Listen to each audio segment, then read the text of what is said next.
today, so I'm here to make a vlog. Naks, vlog talaga, kala mo naman, malay natin, di ba? Naging artista na tayo. Okay, anyway, I'm here to discuss the first topic in midterms, which is your bioenergetic and oxidative phosphorylation, of course, before we start on different analytes or different molecules like your carbohydrates, proteins, and lipids. Okay, so I'm just giving you an eye view or bird's eye view of what is bioenergetic, and the details of the bioenergetic shall be discussed per metabolism. Okay.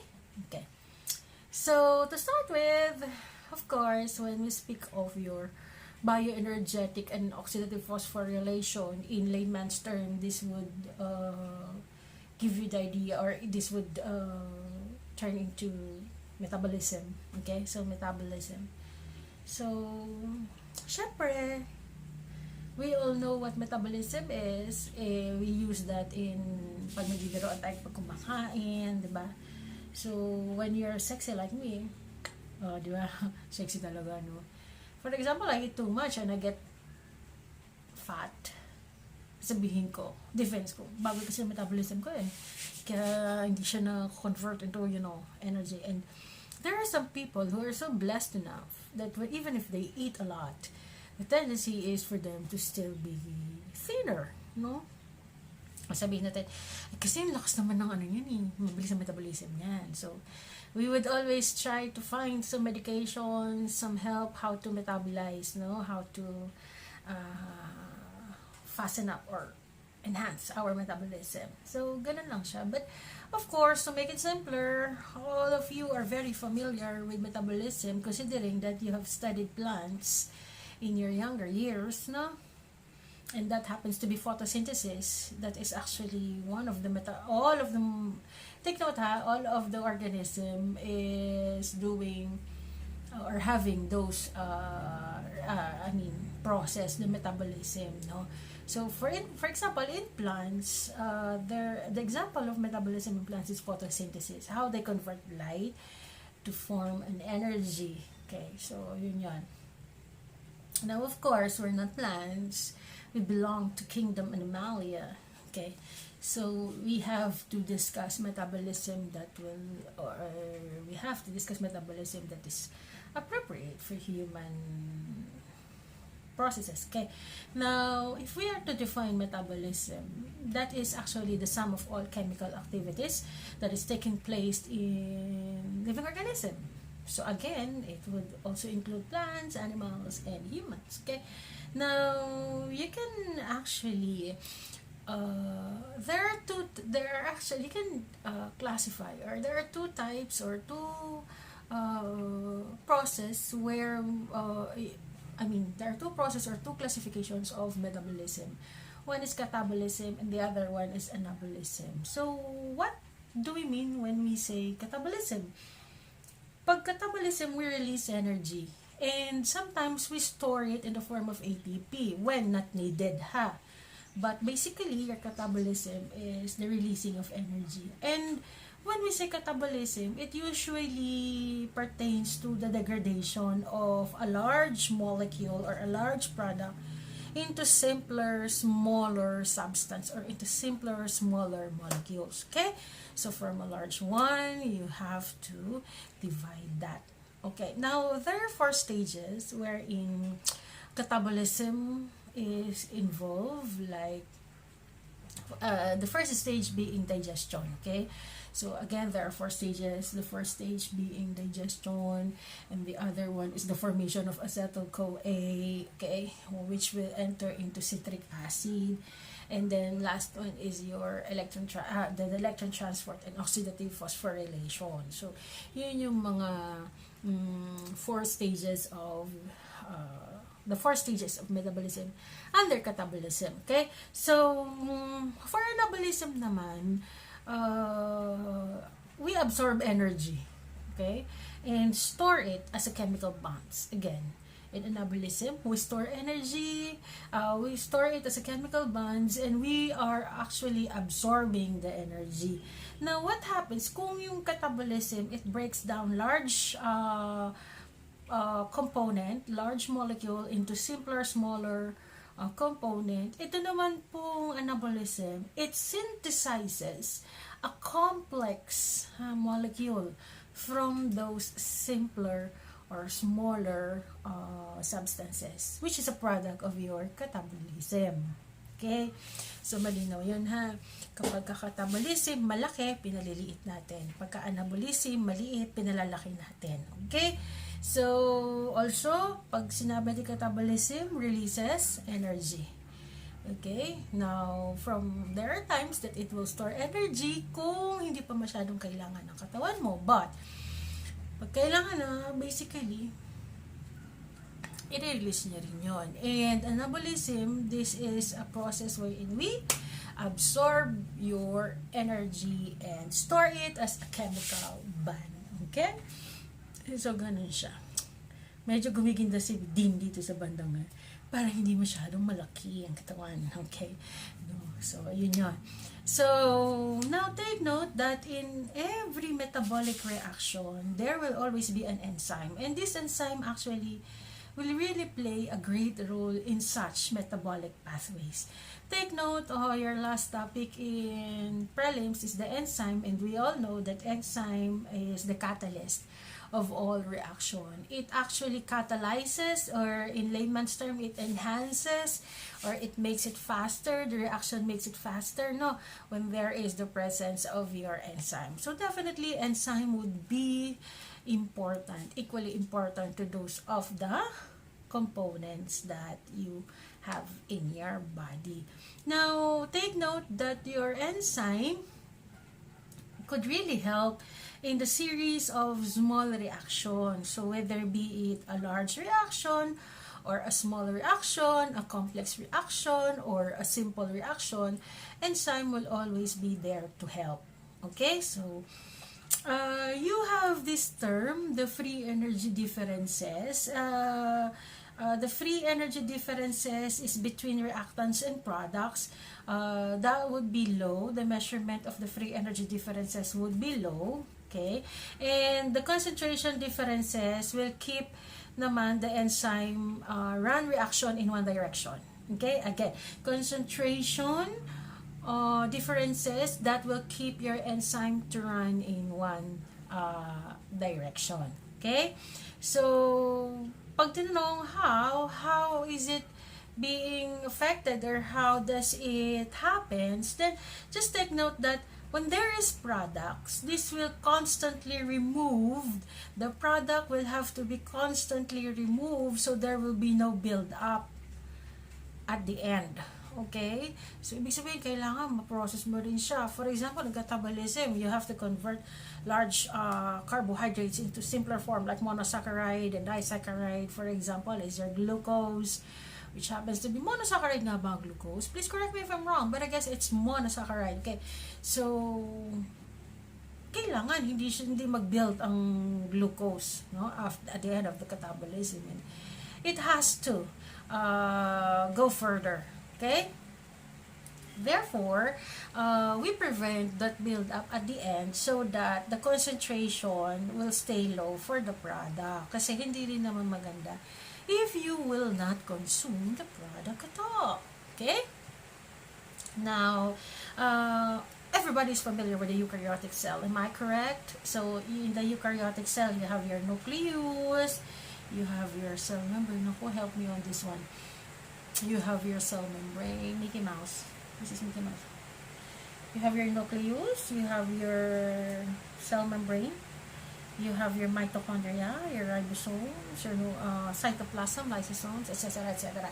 And the most important thing that I have mentioned on the part of the eukaryotic cell that is important in bioenergetics and oxidative phosphorylation is your mitochondria.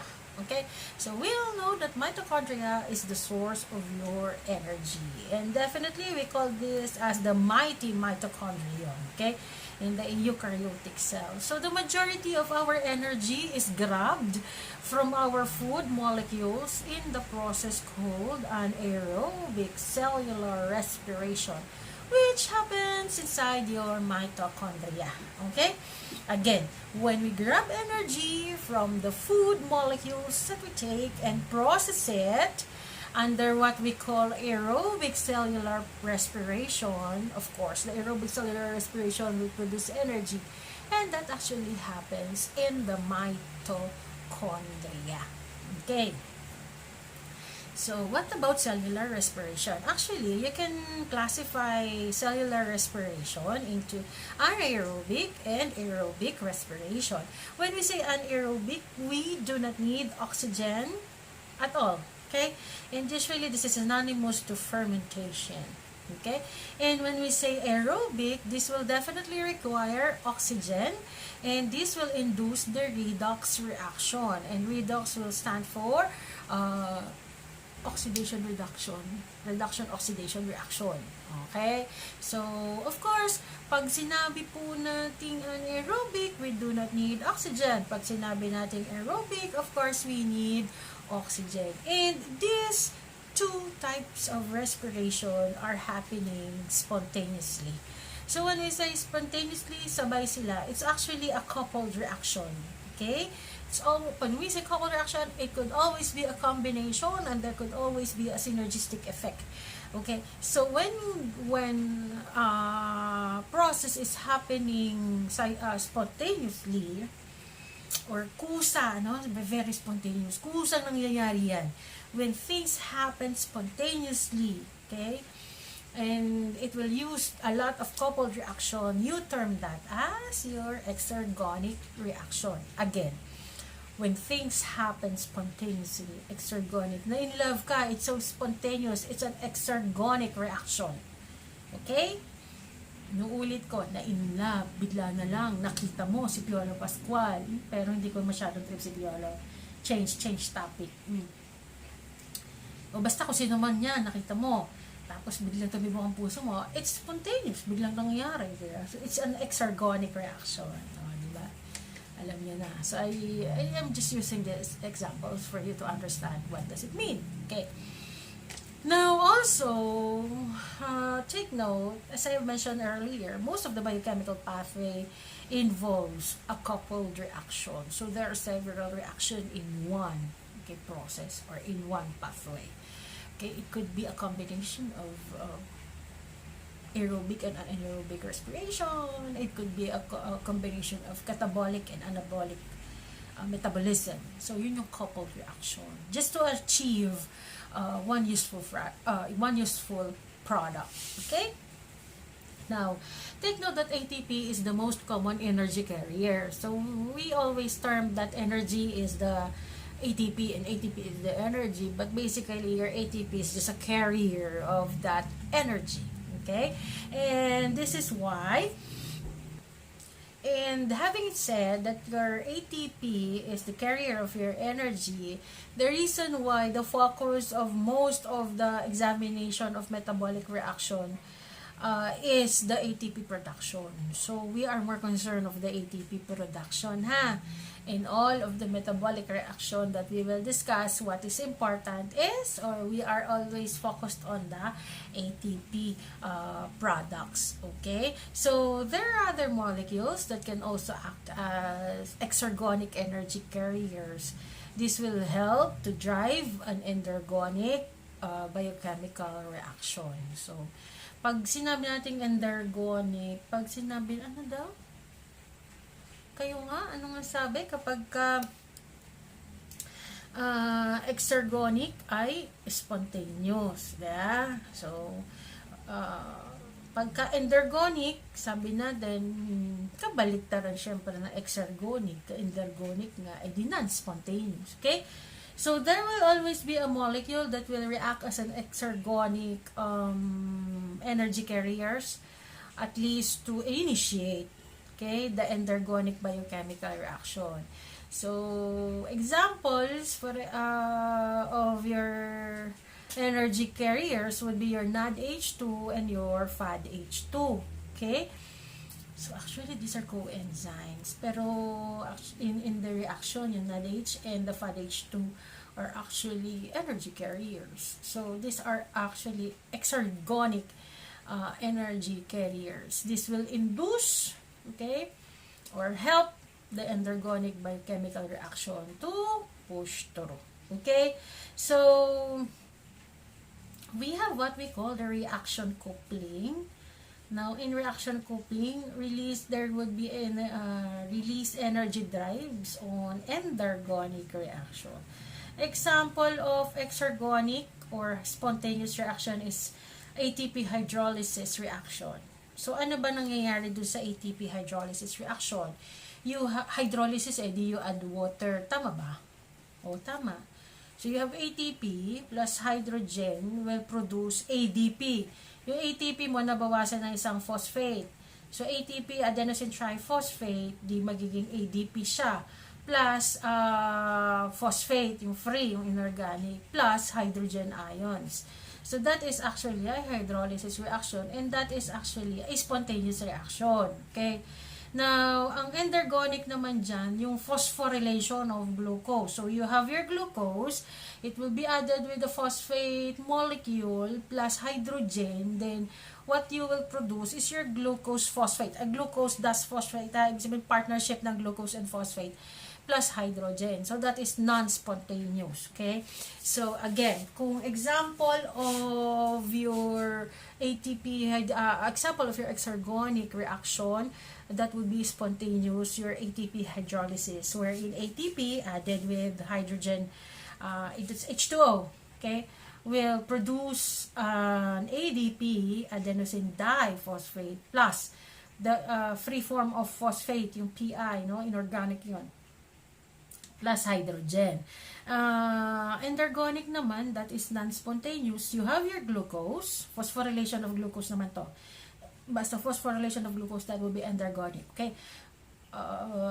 You have your glucose, you add it with your phosphate, the free phosphate, the inorganic phosphate, plus hydrogen, that will produce glucose phosphate partnership, no? Glucose phosphate product plus the water, the H2O. Okay? So, you have your coupled reaction, actually. And coupled reaction, it will just show the key reactants and your products. Okay?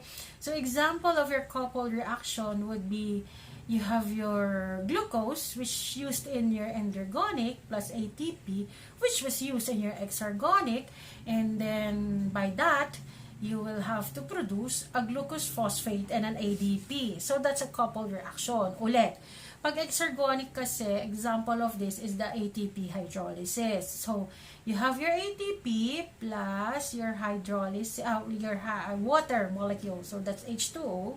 It will give you a product na ADP plus phosphate, IPI, inorganic free phosphate plus hydrogen. That's exergonic reaction only. Okay? Now, endergonic reaction, for example, sa glucose. Okay? Glucose phosphorylation of glucose or glucose phosphorylation. You have your glucose, you will have to add your phosphate, no, the PI, okay, that's free phosphate plus hydrogen ion.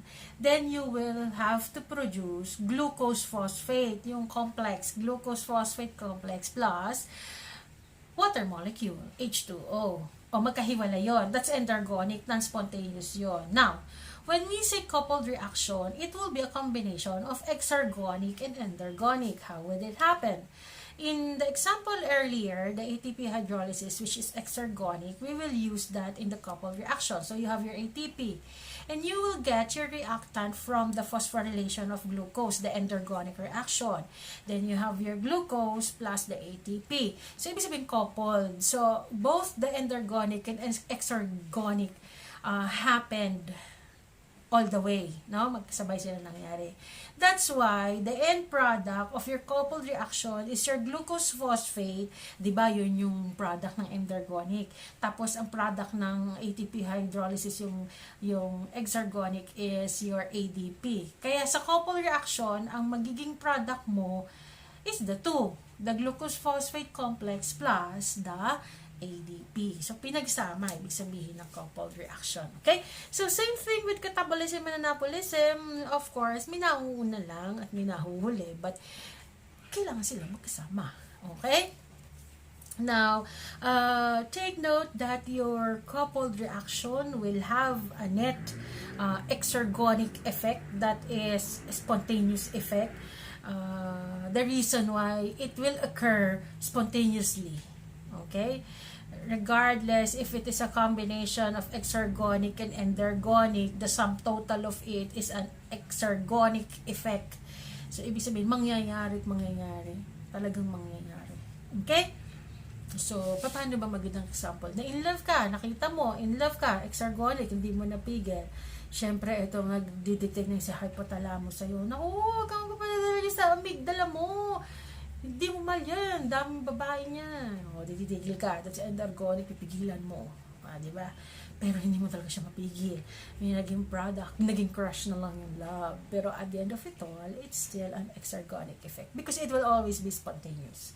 Kung makikita at makikita mo siya, ay talagang mai-in love ka. So that will always be spontaneous. Okay? So, ganun siya. Now, there will be some what you call this? Structures that will be shown in the slides. Now, I just hope I could attach this PowerPoint to this video so that maaral niya siya, no? So, yung pala, it is very important to take note that your ATP will link exergonic and endergonic reaction. Again, your ATP will link your exergonic and endergonic reaction. So, ATP is very important. And take note, basta naman ATP, very important yan sa lahat ng processes inside the body. You will definitely need the carrier of the energy so that the energy will be delivered properly. Okay? So, there are some that we term as high energy phosphate compound. It has greater free energies, okay, than typical compound. So, more often we get this energy from this high energy phosphate compound. No? They may contain a very reactive bonds, yung squiggle, no? It is represented by squiggle, yung ganun, yung wave, yan, squiggle. So, pagka high energy compound, they have these bonds and they have these very reactive bonds, and it is represented by squiggle. When you say squiggle, highly reactive siya. Okay?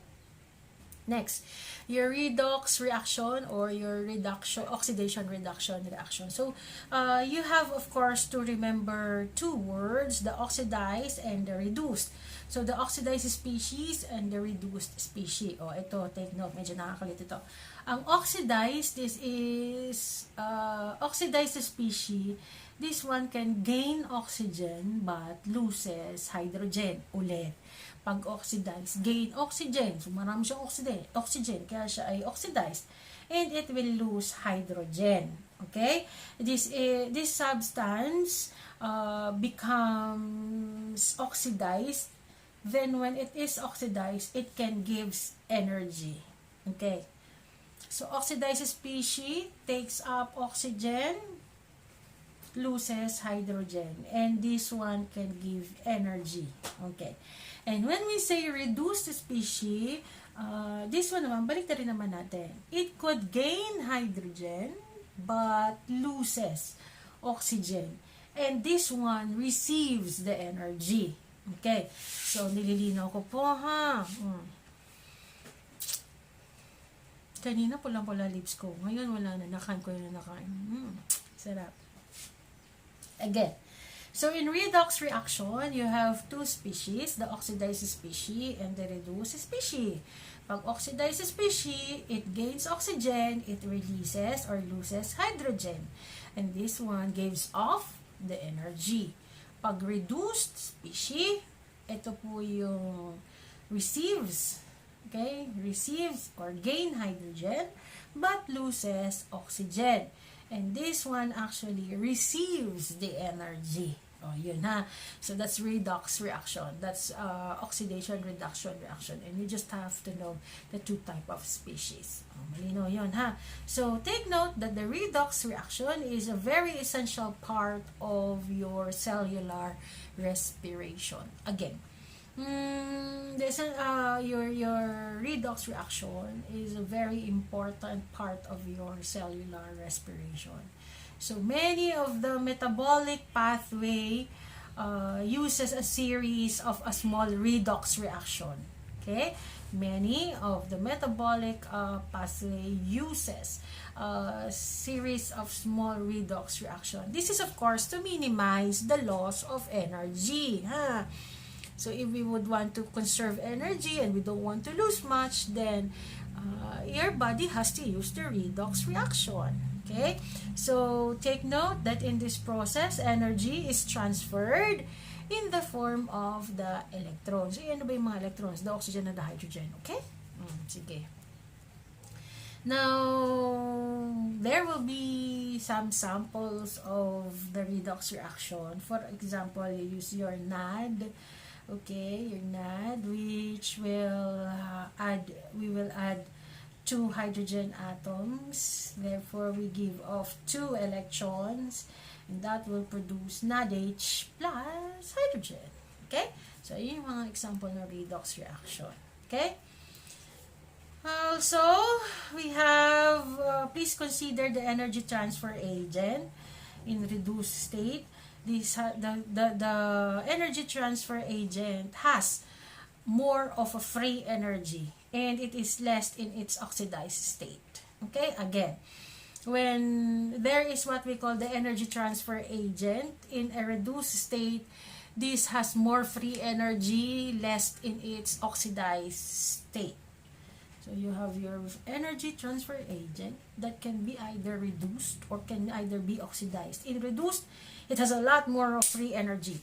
And in oxidized, it has less free energy. Okay? Now, coenzyme A, from the word itself, alam naman po natin, well, we have discussed this already, the coenzyme and cofactor. Ano yun? Natakot ako, minalagay sa ano. Anyway. Coenzyme A. Okay, so the coenzyme A is actually an enzyme that will facilitate the reactions. Okay, now this coenzyme A will being, alam naman natin what is a coenzyme and a cofactor, diba? A coenzyme is more on the organic part, but in totality, your coenzyme would really help the process or the catalysis of a certain product or reactant. Okay. So take note that the active portion of the coenzyme A would be the sulfhydryl group. Again, the active portion of the coenzyme A would be your sulfhydryl group. And the acetyl group bonds to coenzyme A through a thioester bond. Kasi nga, sulfhydryl group yun. So thioester ang kailangan mo. So again, the acetyl group bonds to CoA through a thioester bonds. Okay? So, there are some intermediates in the metabolic pathway. So, what are these intermediates? Kumbaga yun yung mga product, no? So, there is this intermediate that stores energy and transfer phosphate group. Again, you have your intermediate that stores energy and transfer phosphate group. And that would be your ATP. Okay, so your ATP can be turned into ADP, then to AMP.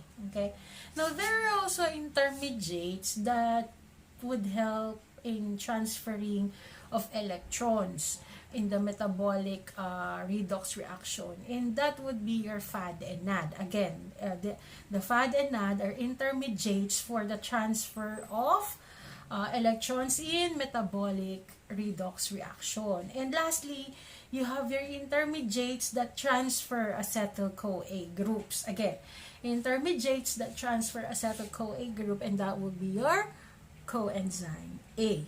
Okay, so pwede siyang maging acetyl-CoA or vice versa. Vice versa. Okay? So, kanina sa catabolism, I have mentioned that there are 4 stages, diba? Now, in those 4 stages, you have there could be some of your processes like the glycolysis, the formation of the acetyl coenzyme A, the citric acid cycle, and lastly, the electron transport and the chemiosmosis. Okay? So, sa glycolysis, for example, is your glucose, we break it down and then turns it into the pyruvate. Now, in glycolysis, we produce 2 ATP and we still have the pyruvate. And some of the pyruvate will now enter the formation of acetyl-CoA. Okay, your pyruvate will have to produce acetyl coenzyme A. And there will be no energy produced on that level in the formation of acetyl CoA. Nevertheless, the important thing is that your acetyl coenzyme A that is being produced from pyruvate will be entering the citric acid cycle. And in the upon entering and upon finishing the citric acid cycle, you produce 2 ATPs, and that also you have your TCA, your citric acid, and that citric acid cycle may go or further to electron transport. Now, do sa electron transport, so kailangan mo ng citric acid, then if it enters to the electron transport, makakapag-produce yung electron transport 32 ATP. So, mas hyper ka. So, kailangan pala, pag kumain ako, siguraduhin kong makarating siya sa electron transport para lahat na kinain ko ma-convert into energy. Diba? So, ganun siya ha. So, again, glycolysis, you have 2 ATPs. Citric acid cycle, you have 2. And then, when the citric acid enters the electron transport, it can produce. The electron transport can produce a whopping 32 ATPs. Whopping talaga. No? Laki kasi no, yung 32. Malaking bagay na po yung 32. No? Especially when you're sick. Namumutla na ako. Naubusan na ako na ATP. Kailangan ko nang tapusin to. Okay. So, please take note of the reaction of each stage where it happens. So, from the formation of the acetyl coenzyme A, it will happen. Doon ha, sa formation of the acetyl CoA, mitochondria na yon hanggang sa electron transport. Okay? So, product of one stage becomes reactant of the next stage. Yun yan. Ano po? Yung produkto daw po ng bawat stage ay nagiging reactant or the chemical that you need for the next phase. Okay? So, it's not almost always in the formation of, in the citric acid 2 ATPs lang. Laging may create kang citric acid and that citric acid should enter the electron transport system para makaproduce ka na 32 ATPs. Okay? So, again, if we are to describe the 4 stages of biochemical energy production, stage 1 being digesting the large molecule into simpler and smaller forms. Stage 2, when small molecules from digestion are degraded into smaller pa ulit, and primarily when there is two carbon acetyl group, they become part of the acetyl CoA. And the stage 3 is the acetyl CoA oxidized to produce carbon dioxide and reduce coenzyme, and that will further into stage 4 wherein NADH and FADH will facilitate ATP production through the electron transport system. Okay? So, yun ha, yung 4 stages, yung biochemical energy production. So, sa stage 1 and 2, it is very important that we relate this to the metabolism of what we intake. Like, for what are these things that we intake? The chon, and the fats, no? The lipids. So, I was just joking kasi diba, CHO stands for carbohydrates and CHON will stands for protein. So, chon. Si chon yan eh. Chon. Bonchon, no? Nagugutom na ako. Naiisip ko na si Bonchon. Anyway, so you have to relate the stage 1 and 2 to the type of, hyper talaga yung mga dogs kasi ang dami nilang carbohydrates. Marami talaga silang energy para mag-away. Yan, nag-aaway na naman sila. Silipin natin. Okay. So, yun. Okay? So, we have, again, Ayoko na magbigay ng carbs. Okay. So, yung talaga late ng tutakong yun, pero yung tapang no. Nako, Diyos ko, kargado sa carbohydrates yun. Anyway, so you have to relate the stage 1 and 2 to the type of metabolism or to the type of component that you are taking in. Like for example, the carbohydrates, it could be lipids, or it could be protein. So, both stages 1 and 2 will definitely be specific to the type of food that you take. Okay? So, hindi naman pwede may glycolysis yung example, pati lipids, glycolysis. No, there are specific metabolism. And that will be discussed on a later date in details. Okay?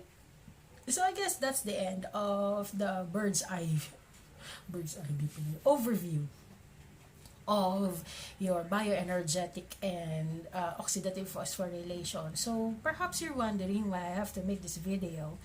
Simply because, ano ba sasabihin ko sa inyo? Kasi there are some parents who are calling me and nagrereklamo na sila. Although I understand, I don't take this against them. Okay? I understand that medyo yung iba naka-data at malaking nagagastos sa data. So I have decided to just create a video so that everybody can have an access to it. And some of the parents actually are complaining na, din kasi pag lecture ka, naririnig ko, putol-putol ka, hindi ka naman naiintindihan ang anak namin. Tapos what the lecture, so sabi ko, sige po, this is by far the best, I think, to record a video of the lecture that we're supposed to discuss in a synchronous meeting. So ako as dean, I would prefer to do this asynchronous, just provide you with all of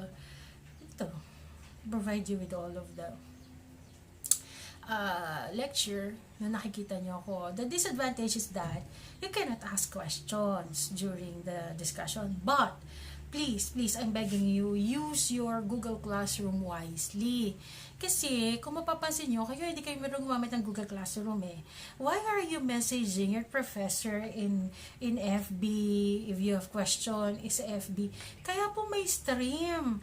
Diba yung sa FB, nagpo-post ka ng mga event, yung mga picture sa Starbucks, diba?